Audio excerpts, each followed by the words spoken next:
Quantos aqui querem ser conquistadores?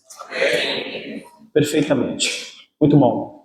Primeira coisa que eu gostaria de perguntar para você é o seguinte: o que você vai fazer quando você encontrar a sua conquista? Olhe para a pessoa que está do seu lado e pergunte: o que você vai fazer quando encontrar a sua conquista? Segunda pergunta que eu quero te fazer nessa noite é: o que você vai fazer para conseguir alcançar a sua conquista? Pergunte para a pessoa que está do seu lado: o que você vai fazer para conseguir alcançar a sua conquista? Terceira pergunta que você vai fazer para o seu vizinho: você vai ter tempo para buscar a sua conquista?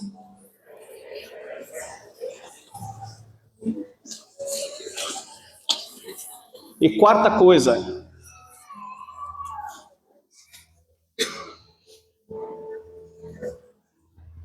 o que você está fazendo agora para ter essa conquista? Pergunte para o seu vizinho: o que você está fazendo agora para ter sua conquista?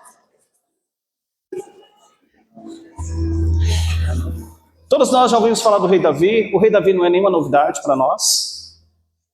O rei Davi é um nome célebre, é um nome que está na história, é um nome que se tornou eterno, deixou um legado. Jesus vem da linhagem de Davi. Davi é uma pessoa expressiva, polêmica, interessante, um adorador, um guerreiro. Davi tem uma sua história que é um marco, é uma fonte de inspiração. Alguns criticam Davi, outros aclamam a Davi. Mas ele foi conhecido como amadíssimo do Senhor. Uma certa feita eu lembro de uma missionária, uma garota bem jovem. Ela fala assim: cara, Davi adulterou, mas ele foi chamado homem segundo o coração de Deus. E ela ficava em crise por tudo que Davi fez, mas ele foi chamado de o amado do Senhor. Ele tinha esse relacionamento com o Senhor que chamava a atenção. Então, Davi, ele foi uma fonte de inspiração em muita coisa. Ele deixa bons exemplos e maus exemplos. Davi, quando ele cometia pecados diante do Senhor, ele reconhecia, ele confessava, ele pedia perdão, ele se humilhava, ele se arrependia, ele restituía, ele não fazia mais.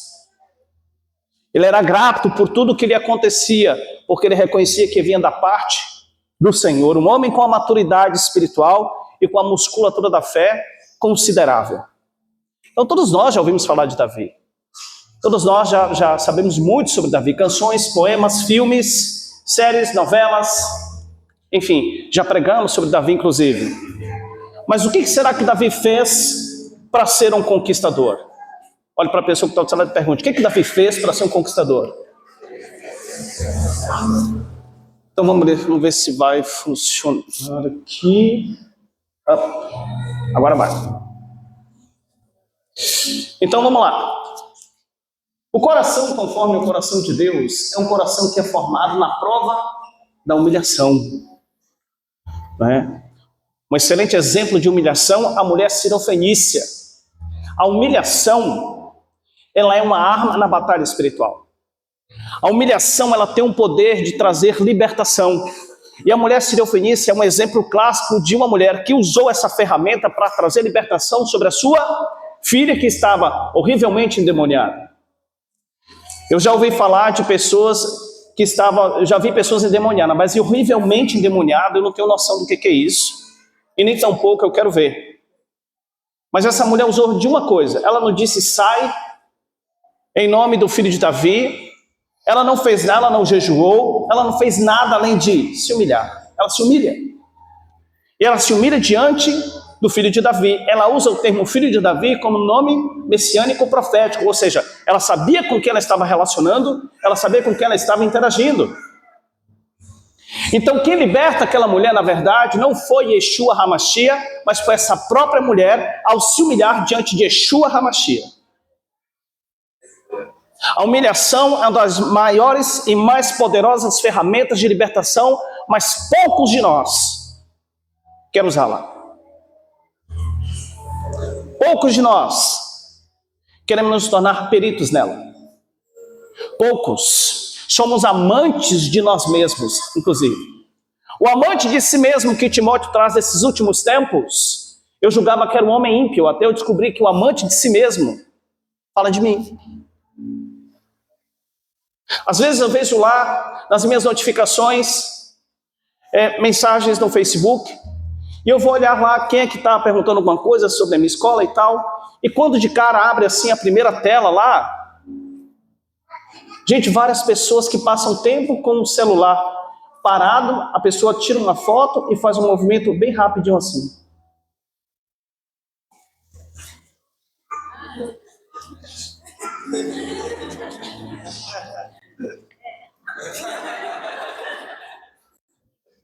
Ou então a pessoa fica assim, apaixonada por si mesmo, parecendo aquela entidade que olhou para as águas e viu sua própria imagem e ficou apaixonado por ele mesmo, amantes de si mesmo, encantados consigo mesmo. Ninguém está prestando atenção, mas é o espírito hedonista. Amantes de si mesmo. Então isso vai totalmente contrário ao ato de você se humilhar. Não existe amor maior que esse em que o irmão dá vida pelo outro. A humilhação é uma arma poderosíssima. Há um tempo atrás eu jogou na Argentina evangelizando severamente e nada de almas se render a Jesus, nada de almas se render a Jesus. Fizeram um momento de intercessão, clamaram ao Senhor, Senhor, o que está acontecendo? Parecendo Josué, quando orava ao Senhor em relação ao porquê que nós perdemos para Ai, uma cidade tão pequena. Israel era como a nação brasileira e Ai era como a cidade de Jaraguá. Como nós podemos perder para uma nação tão pequena? Ele rasga as vestes, ele se humilha, joga a terra na cabeça, uma expressão de luto e de humilhação. Então o Senhor disse, esse povo é um povo de dura serviço, vocês só irão conquistar as almas argentinas com humilhação. E eles saíram às ruas e dobraram os joelhos e começaram a se humilhar diante do Senhor. E milhares de argentinos se renderam ao Senhor naquela noite. A humilhação é uma arma poderosa. Fale para a pessoa que está do seu lado. Primeira coisa que você precisa para ser um conquistador, se humilhe.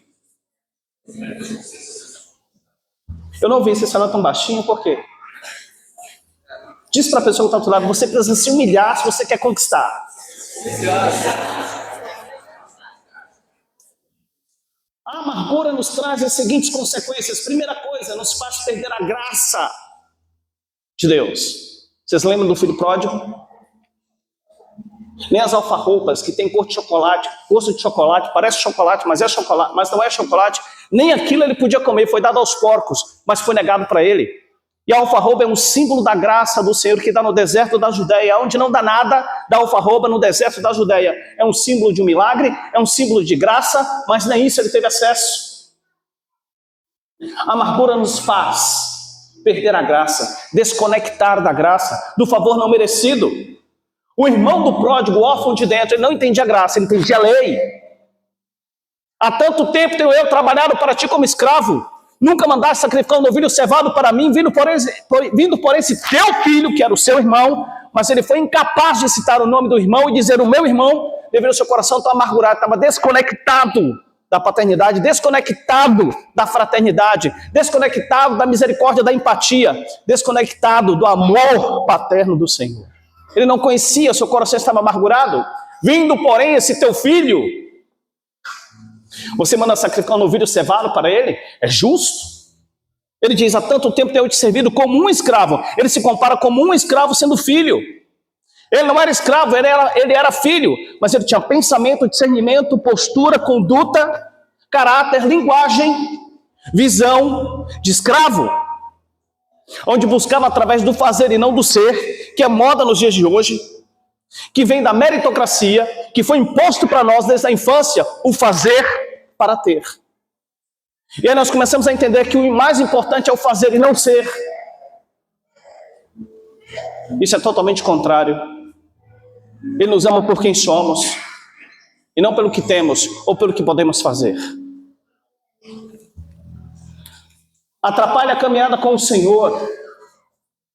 A amargura contamina a outros. A amargura, uma das suas consequências. Pessoas amarguradas andam em grupos e sempre estão falando negativamente.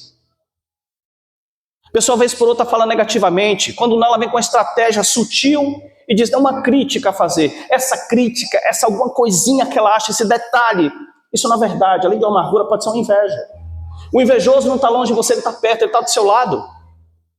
Um soldado nunca vai ter inveja do general, ele vai ter inveja do cabo, que é a próxima promoção dele.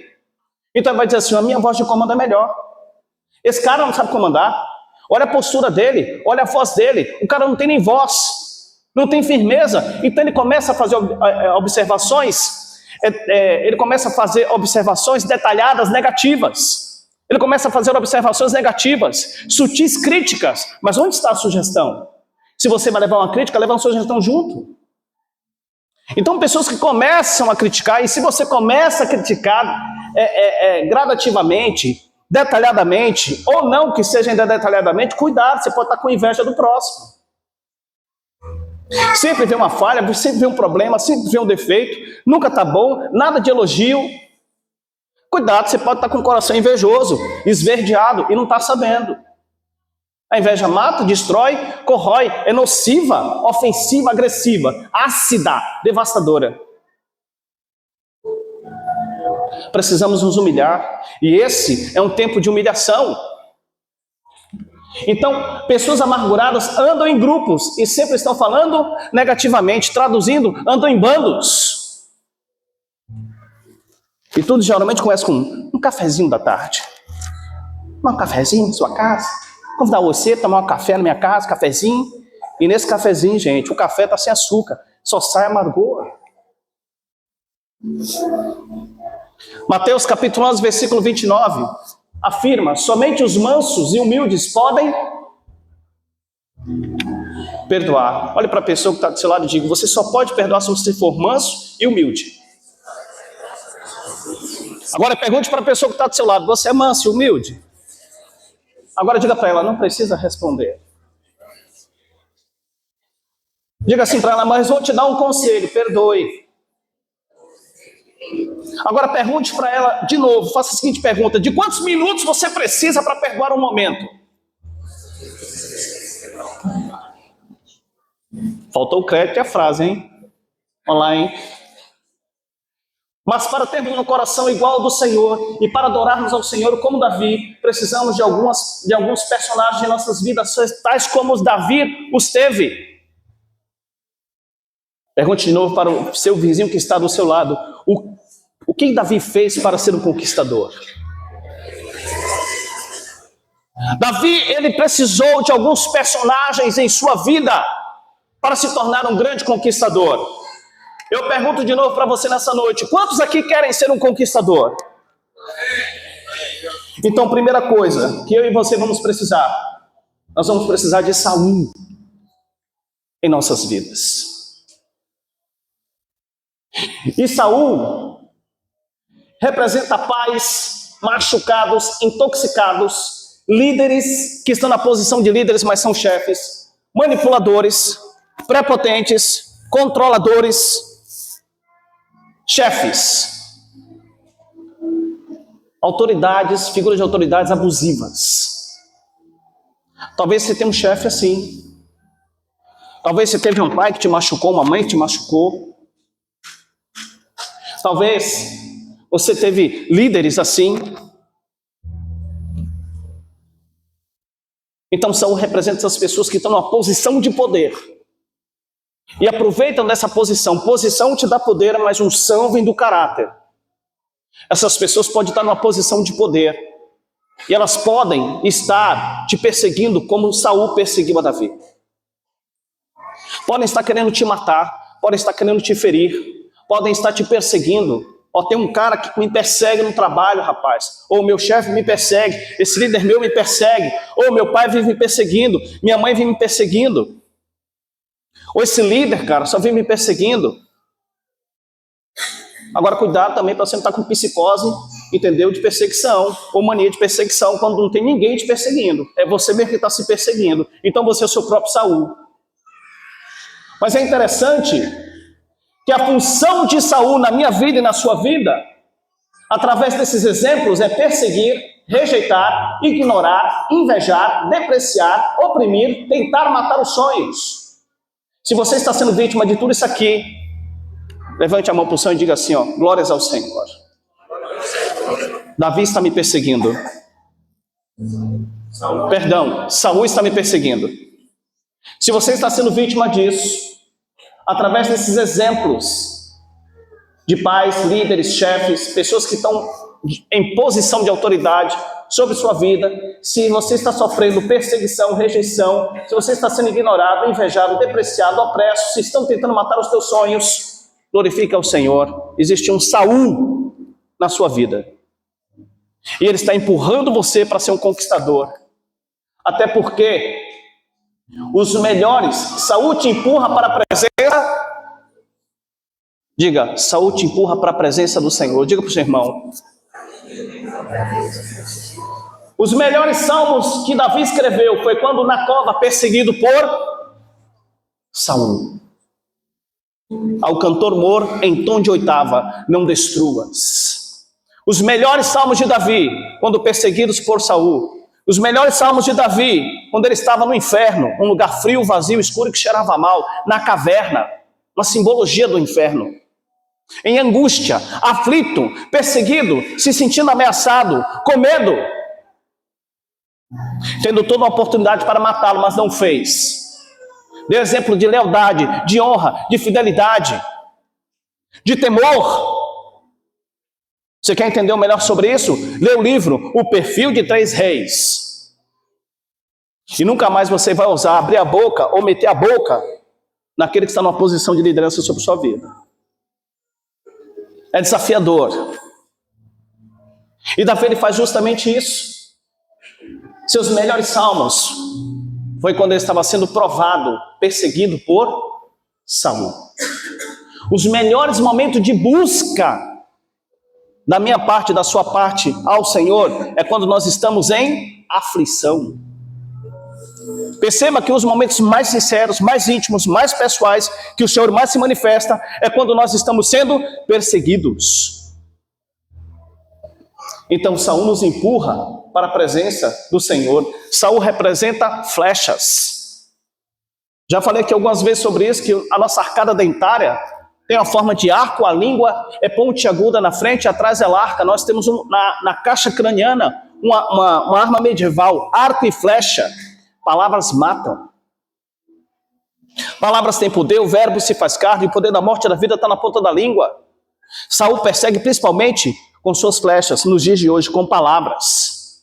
Pragas, imprecações, maldições, palavras dolosas, mentiras, fofocas, maledicências. Ele vai usar a posição que ele tem para te perseguir, para te matar, para te ferir. Mas discerna que esse espírito de Saul te empurra para a presença do Senhor. E são os momentos em que você mais terá conexão, estará mais sensível e mais inspirado no Senhor. Segundo personagem que vamos precisar para termos um coração igual ao de Davi, sermos um conquistador, vamos precisar de Absalão. E Absalão fala de traidores íntimos. A traição é mais forte e dolorosa do que uma ofensa. É como uma broca. Representa familiares. Era filho de Davi. A função dos Absalões é causar divisão familiar. A arma representativa é uma lança. Uma das armas medievais mais antigas que até hoje não se sabe quem é o autor.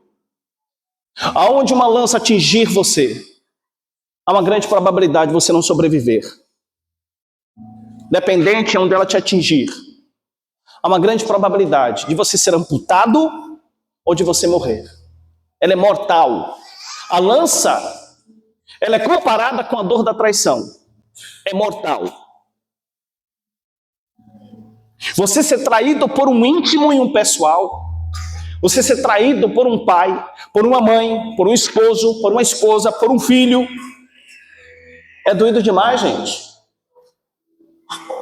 E aqui nós vemos uma das maiores evidências da desonra aos pais, a morte prematura. Em nenhum momento ele desejou ceifar a vida do filho.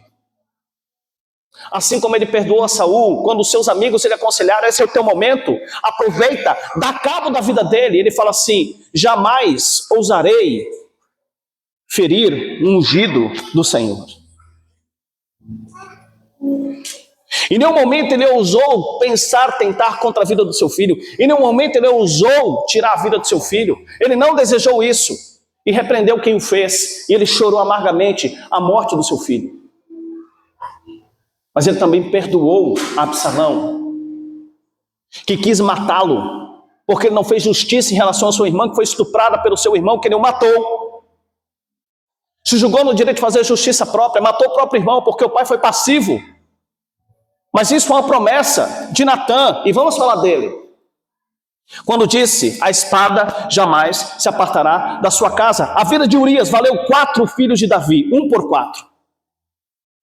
E Absalão foi um destes, que matou seu irmão, porque estuprou a irmã.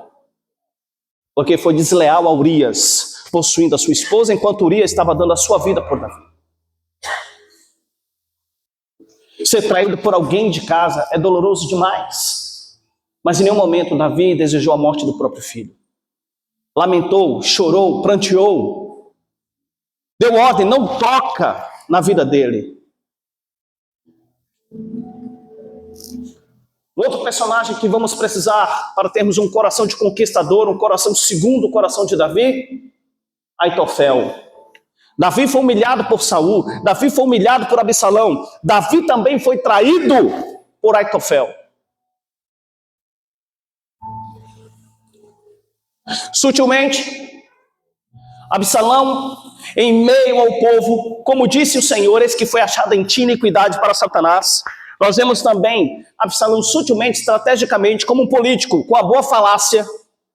Ele começa então a manipular o povo contra o pai. Com o seu coração amargurado. Como Saul tinha um coração amargurado, Aitofel também tinha um coração amargurado. Todos estes desconectados da graça do Senhor. Saul, profeticamente, simbolicamente, teve sua capa rasgada e disse: hoje foi rasgado de ti o reino. E foi passado de ti o reino do Senhor, o reino de Israel. Foi passado de ti. E Absalão consegue usurpar o trono, senta no trono do pai, como Satanás tentou assumir o trono do Senhor e caiu. Assim também caiu Absalão. Uma tipologia da síndrome de Lúcifer. Serei igual a Deus, sentarei no trono de Deus, no monte de Deus, como Deus, e caiu. Esse é o princípio do orgulho. O orgulho precede a queda. Quando este assumiu o palácio, assumiu o trono, assumiu o governo de Israel, possuiu todas as mulheres que o pai, enquanto o pai fez as escondidas, ele possuiu todas as mulheres do pai publicamente, suas concubinas. Um show, uma orgia pública para todo mundo ver. Aitofel, sutilmente, estrategicamente, enquanto Davi fugia, junto com seus leais seguidores, Aitofel deu um conselho para Davi. Aitofel conhecia tão bem a Davi, mas tão bem, que Davi lamenta: ó tu, amigo meu, que sentava junto comigo e comíamos do mesmo prato, que metia a mão no mesmo prato que eu, este o traiu. Deu conselho para Absalão matar o rei Davi, porque Aitofel sabia exatamente, ele conhecia tão bem a Davi, que ele sabia exatamente para onde Davi estava indo e como estava indo. E se Absalão ouvisse o conselho de Aitofel, e se o Senhor não confundisse o conselho de Aitofel, provavelmente Davi seria morto. Então alguém que fugia junto com Davi, não lembro agora o nome dele, disse: Senhor, eles vão te achar. Me permita voltar e falar com o teu filho Absalão, que assume o teu trono. E lhe darei conselho, dizendo que fostes para um lugar onde não fostes. E Davi então parou, pensou e permitiu que ele voltasse. E ele volta. E ele se mostra de uma forma dissimulada a favor de Absalão e mente para Absalão, dizendo para onde estava indo Davi. E Absalão não ouve o conselho de Aitofel, se sente frustrado, se sente desrespeitado, ferido em seu ego, e ele se mata, o Judas do Velho Testamento. Agora, por que Aitofel fez isso com Davi? Ação e reação, ajudar e agir, causa e efeito. Por que Aitofel fez isso com Davi? Porque Batseba era sua sobrinha. Ele amava Batseba e amava Urias. Ele se sentiu traído pelo seu melhor amigo quando fez o que fez com a sua sobrinha e com o marido da sua sobrinha. Desonra, deslealdade, desrespeito, crueldade. Hediondo seria enquadrado como crime hediondo. Pela lei, Davi deveria morrer. Mas em plena lei, nós observamos uma janela da graça do Senhor se estendendo sobre Davi. Mas o Senhor diz, através de Natã, a espada jamais se apartará da tua casa. Tu deverias morrer, Davi. Com isso, então, o coração de Aitofel se amargurou, se sentiu traído pelo amigo. Então ele quis se vingar de Davi. Como? Falando para Absalão, seu filho, para onde estava indo Davi, para que ele pudesse ser capturado e morto.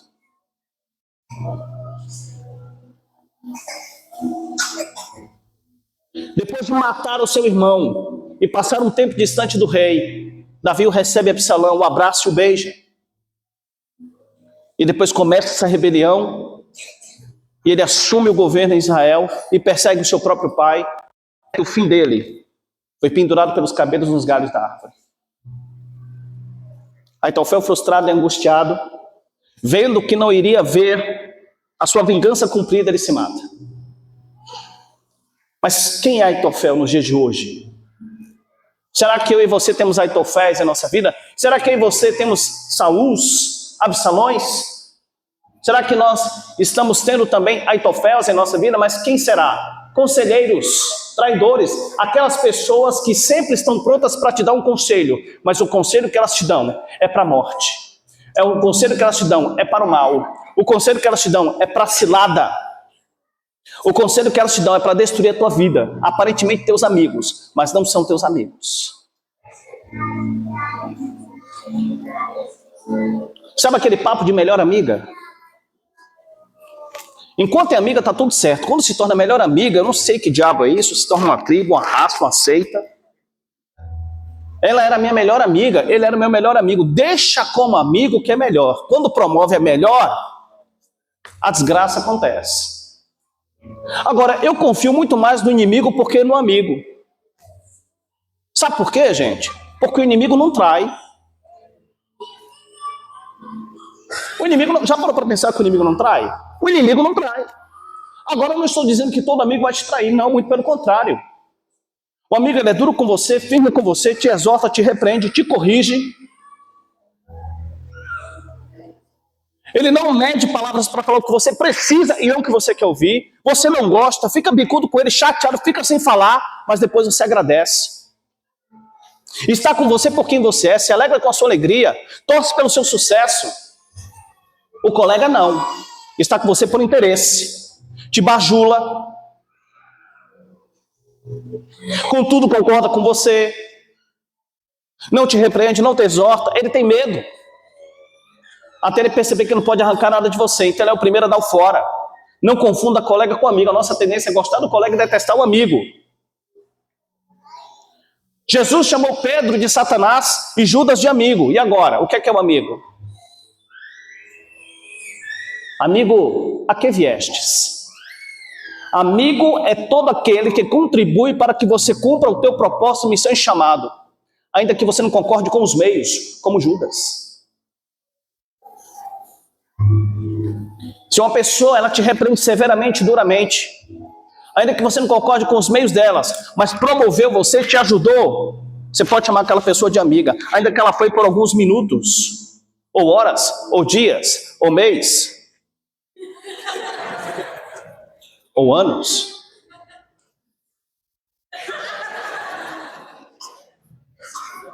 Fazer o quê? Aproveitar o momento.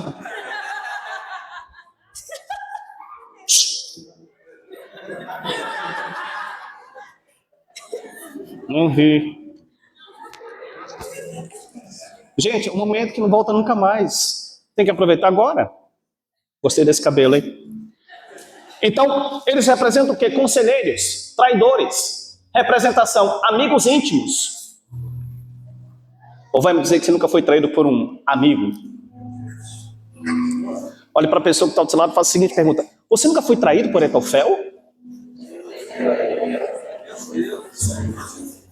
Então, diga assim para ele, ó, ele está vindo aí, viu? Diga assim para o seu irmão, é para você conquistar, tenha calma. Agora diga assim para ele, ó, aceita que dói menos. Função, perseguir, capturar, formar motim e matar. Eles são como flechas. O outro personagem que nós vamos precisar para nos tornarmos um homem segundo o coração do Senhor, para nos tornarmos conquistadores, nós vamos precisar das Micais da vida. Mas quem representa Mical nos dias de hoje? Representa menosprezo, pessoas que nos menosprezam, pessoas que nos rejeitam, pessoas que nos olham de cima para baixo, pessoas que se sentem superior a nós, pessoas que fazem questão de nos humilhar junto com Saul. Pessoas que tudo que nós fazemos, elas meneiam a cabeça, ó, e fazem assim, ó. Isso é sinal de desprezo, de abominação. Está dizendo assim, eu te detesto, eu te odeio, você é nojento. Sabe, eu tenho asco de você, eu te reprovo. Do nada, por nada, sem motivo, a pessoa simplesmente te reprova. Mical. São pessoas que nos menosprezam. São pessoas que não nos aceitam, que não aceitam os nossos valores, qualidades, dons, perfil, conduta, postura, perfil de comportamento. Pessoas que simplesmente não nos aceitam, elas têm uma resistência conosco. Por N motivos. Então, Mical, ela é menosprezo e representa esposas e maridos. Olhe para a pessoa que está do seu lado e diga, dura essa palavra? Não? Os casados, só os casados que estão um do lado do outro, falam assim, ó, não me menospreze, eu te amo. Tá vindo aí o evento de casais? O retiro de casais, ó, esse é o momento, hein? Vamos orar para repreender o espírito de Mical em mim e você? Vamos. Lá vocês fazem isso. Vamos orar nós dois, tirar esse espírito de Mical de nós? Vamos expulsar Mical de nós? A função, ferir, decepcionar. Mical é como flecha. Um outro personagem que nós vamos precisar para nos tornarmos conquistadores e sermos uma geração de conquistadores e ser um homem segundo o coração do Senhor como foi Davi, nós vamos precisar de Simei. Aí você pode estar me perguntando, quem é esse cara com esse nome esquisito? Simei? Será que ele inventou o MEI? Simei fala de fofocas e murmurações, representa membros do corpo de Cristo. Faça aquela pergunta dos apóstolos: mestre, sou eu? Olhe para a pessoa que está do seu lado e pergunte assim: sou eu? Diga para a pessoa que está do seu lado, não precisa responder. Representa fofocas e murmurações. São fofocas e murmurações, representam membros do corpo de Cristo. Qual é a função de Simei em nossas vidas? Escandalizar, gerar rebelião, disseminar amargura, apunhalar. Simei foi o homem que, quando Davi estava fugindo do palácio, ele ia à frente de Davi e lançava pedras em Davi e declarava todos os pecados de Davi publicamente. É a pessoa que está falando mal de você. É a pessoa que está usando de fofoca, mentira, contenda, palavras dolosas. É a pessoa que está, sabe, ela está assim, denegrindo você. Apunhalando você pelas costas. Usando de pragas, de imprecações, de mentiras. Acabando com a tua reputação. Com ou sem motivo. E quando Joabe pegou da espada e disse para Davi, que era primo de Davi, o general do seu exército, eu vou arrancar a cabeça dele. Davi olhou para Joabe e disse, não faça isso. É de Deus. Alguma vez em sua vida, tendo alguém que te maldisse, que te rogou pragas, imprecações, mentiras, fofocas, palavras dolosas, mentiras, falou mal de você, em algum momento você discerniu que era de Deus? O ato era do diabo, mas a ação era divina. Sabe por quê? Porque está escrito, e é uma lei e uma promessa, que os segredos dos homens virão à luz e que não há nada oculto que não se descubra um dia. Davi discerniu que era de Deus, porque os seus pecados tinham que ser denunciados publicamente, porque o que ele fez? Ele fez às escondidas, mas veio à luz. E como um homem que era um principado de uma nação, ele entendeu que ele precisava viver aquilo, fazia parte do seu processo. Gente, tem que ter muita maturidade espiritual para entender que, cara, é de Deus. Eu estou sendo disciplinado, eu estou sendo apedrejado, esse é o meu apedrejamento, não foi literalmente, mas está sendo verbalmente. Tem gente que fala assim, me bata, mas não me xingue, porque palavras doem mais do que pancada. Ele entendeu. Pela lei ele tinha que ser apedrejado. Esse homem lançou pedras contra ele, tanto literalmente como verbalmente. Ele expressou a revolta de uma nação. Ele expressou a indignação que foi ferida, a integridade e a liberdade de uma nação. Ele denunciou uma injustiça. Ele humilha. Agora também está escrito, ai daquele por quem vier o escândalo. Ele promove o escândalo. Quando Salomão assume, sua cabeça foi decapitada. Ele mete a boca numa figura de autoridade, colocada pelo Senhor diante dele. Não cabia a ele essa justiça. Não tinha como dizer que ele não fez o que fez, mas não fazer como ele fez. Alardear para toda uma nação. Ele não cobre o seu rei, não mantém uma discrição. Ele não ora pelo seu rei.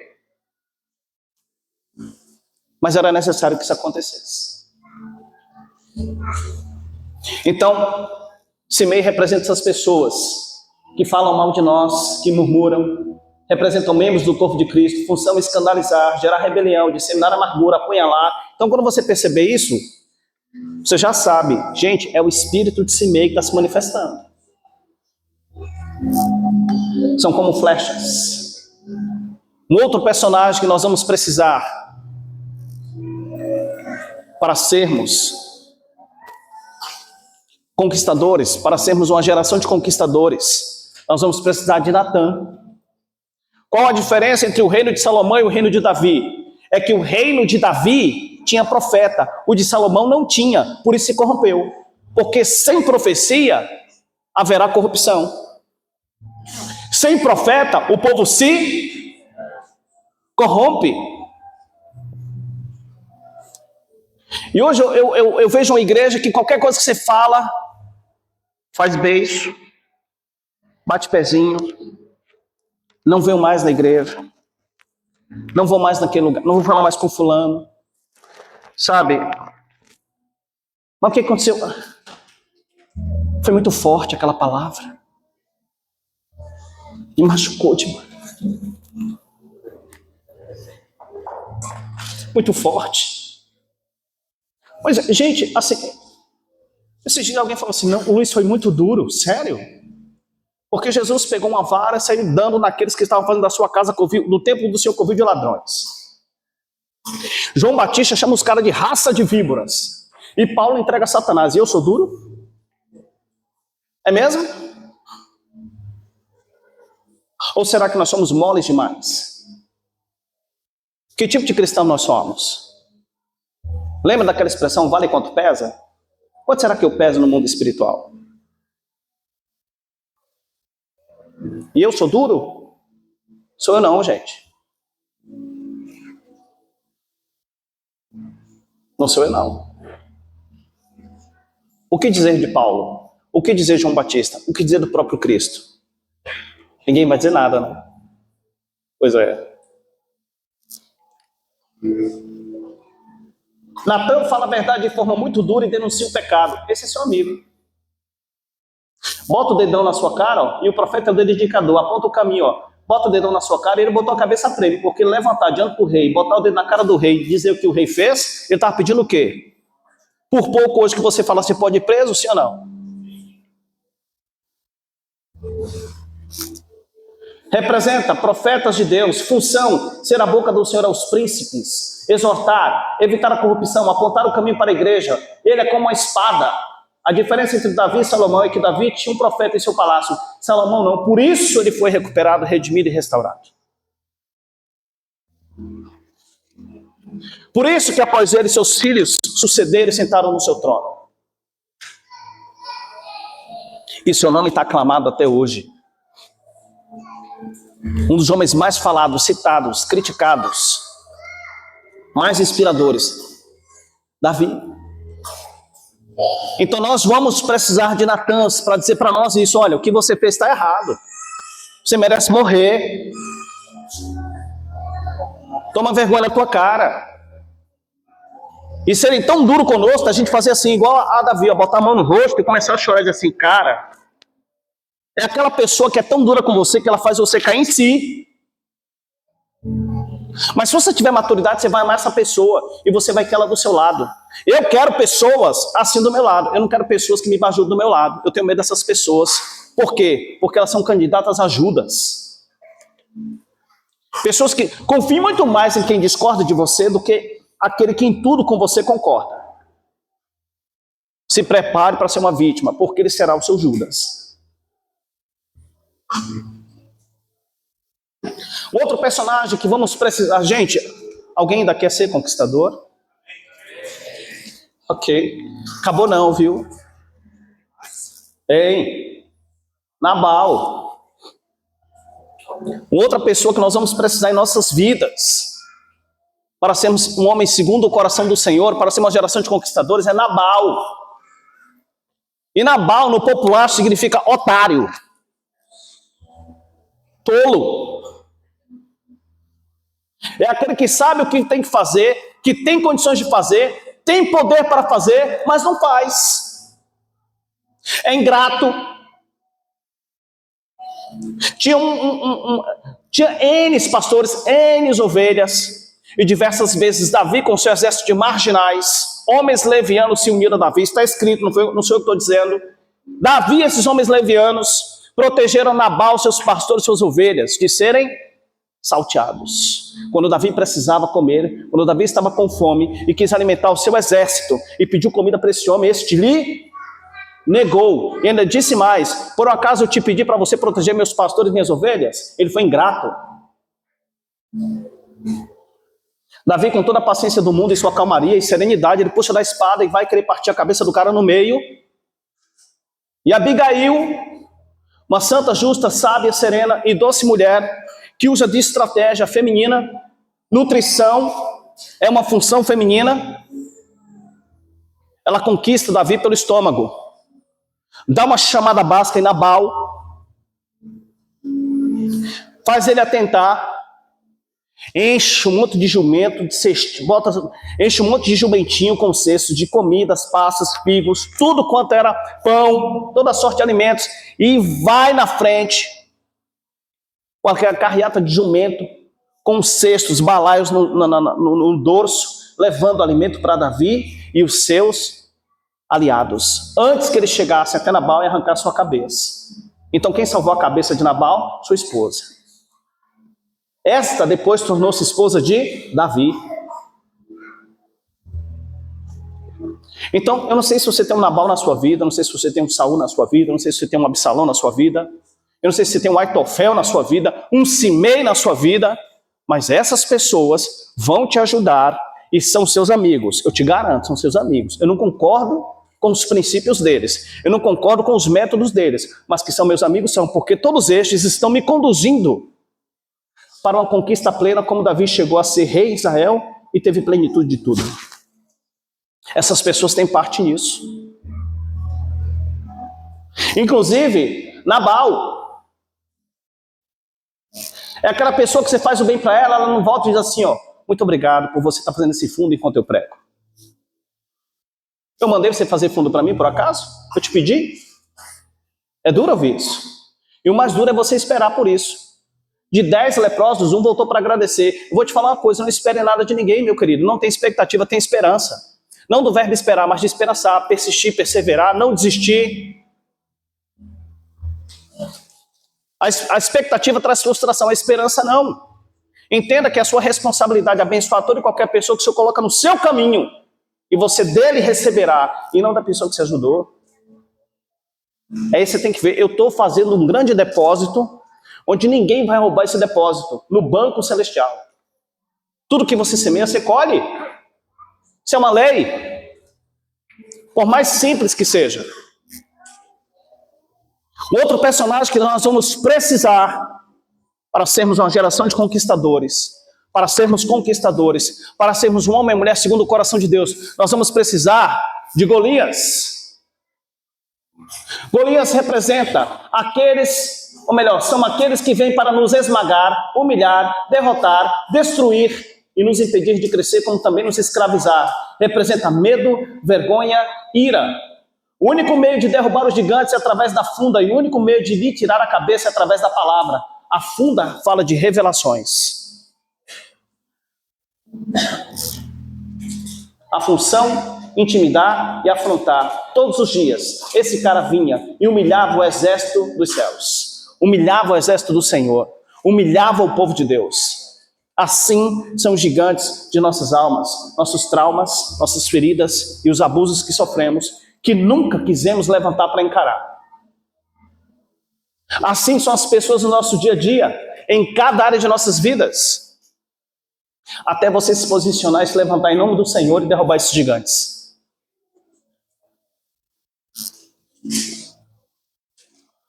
Um outro personagem que também vai colaborar para que você seja uma geração, para que você faça parte de uma geração de conquistadores, seja um conquistador e tenha um coração segundo o coração de Deus. Batseba. Agora só tem um detalhe. Batseba não foi até Davi, mas Davi foi até Batseba. Na novela quiseram botar na conta de Batseba, mas Batseba não tem nada a ver com isso não. Mas Batseba representa o espírito da mulher estranha. E espírito não tem sexo, isso significa também o homem estranho. Batseba representa o homem e a mulher estranha. Mas Batseba denuncia o pior de todos os inimigos de Davi, a debilidade sentimental crônica. Na primavera, quando os reis saem à guerra, e a guerra pela semente, Davi manda o seu exército e não vai, é como mandar o corpo sem a cabeça. Ele fica no palácio, foi retaliado em casa. E quando os homens saíam para a guerra, era natural as mulheres tomar banho do lado de fora. Não havia homens, senão nos extremos, nos muros. Mas no meio da cidade, os homens estavam todos fora, estavam na guerra. Os homens iam à guerra, as mulheres não iam à guerra. Então elas tomavam banho do lado de fora. Até que alguém botou a cabeça na janela e viu a mulher tomando banho. Homem visual, cientificamente comprovado. Ele se permite seduzir e encantar. Não se inspira em José, não sai correndo, ele fica olhando. E aí então ele se viu petrificado, no efeito Medusa, e o resto da história nós já sabemos. O que Batseba faz? Denuncia a nossa debilidade sentimental crônica. Então, fala da perversidade do coração, debilidade sentimental crônica ou sensualidade. Representa mulher estranha, homem estranho, função, seduzir, confundir, contaminar, violência e morte. São como arco e flecha. Similar a Davi, nós temos também quem? Sansão, que morre no colo de uma mulher. O verdadeiro perdão é dar àquela pessoa o mesmo lugar que ela tinha antes, pois só vencemos o inimigo servindo a ele. Bem dizer que te maldiz, tratar bem que te maltrata, orar pelos que te perseguem. Se alguém pedir uma milha e duas, se alguém pedir um manto, dar a capa, se alguém ferir a face, dar a outra. Davi e Sansão, Batseba e Dalila representam a debilidade sentimental crônica de nossos corações, tanto homem como mulher. De todos os inimigos que Davi teve, o pior estava dentro dele. Sua debilidade sentimental crônica. Davi perdoou Saul, chorou a sua morte, lamentou, matou quem o matou, Não ousou levantar a espada contra o ungido do Senhor. Davi perdoou Mical. Mical desprezou Davi quando ele entra com a arca, dançando em Israel. Aponte suas vergonhas, o rei não estava usando cueca, aparecerem. Ela meneou a cabeça, ela desprezou Davi. Ela fere o princípio da autoridade, ela se rebela, ela humilha. E ela ficou leprosa por isso. Cuidado, gente. A lei continua, mesmo na graça. Jesus não veio anular a lei, ele veio cumpri-la. Ele disse isso. Ele perdoou Mical, perdoou Saul, perdoou Nabal, perdoou Simei, perdoou Aitofel, perdoou Absalão. Ele não se amargurou de nenhuma dessas pessoas. Ele não matou Simei. Quem matou foi seu filho Salomão. Nabal também. Saul ele também não mata. Lamenta. Absalão ele também lamenta. Aitofel se mata. Golias ele matou. Porque ele foi em nome da nação. Não foi uma coisa pessoal, foi nacional. Mas tem uma coisa que eu tenho certeza. É que Davi se perdoou pelo pecado que cometeu. Eu não sei da sua vida, eu não conheço a sua vida. Eu não sei se você está sendo vítima de um Saul, se você está sendo vítima de um Absalão, se você está sendo vítima de um Aitofel, de um Simei. Eu não sei se você está sendo vítima de uma Mical. Eu não sei se você está vendo vítima, se você está sendo vítima de um Golias, de um Nabal. Eu não sei. Mas eu quero te falar que se essas pessoas estão na sua vida, olhe para a pessoa que está do seu lado e diga assim, ó, é de Deus. Diga assim para a pessoa, estamos próximos da nossa conquista. Diga para a pessoa que está do seu lado, é necessário que isso aconteça. Diga para a pessoa que está do seu lado, vamos persistir, vamos perseverar. Diga para ela, não podemos parar.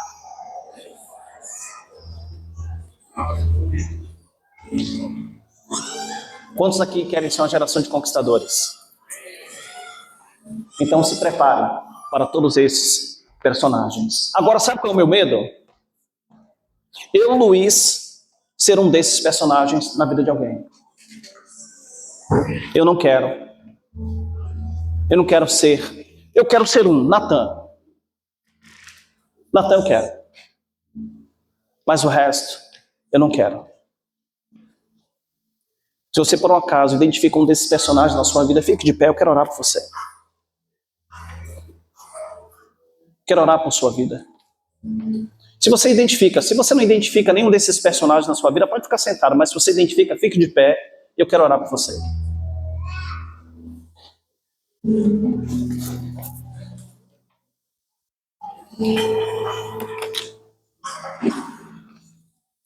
Vem aqui para frente, vocês que se identificam. Quero orar pela vida de vocês. Pode vir aqui à frente, eu quero orar.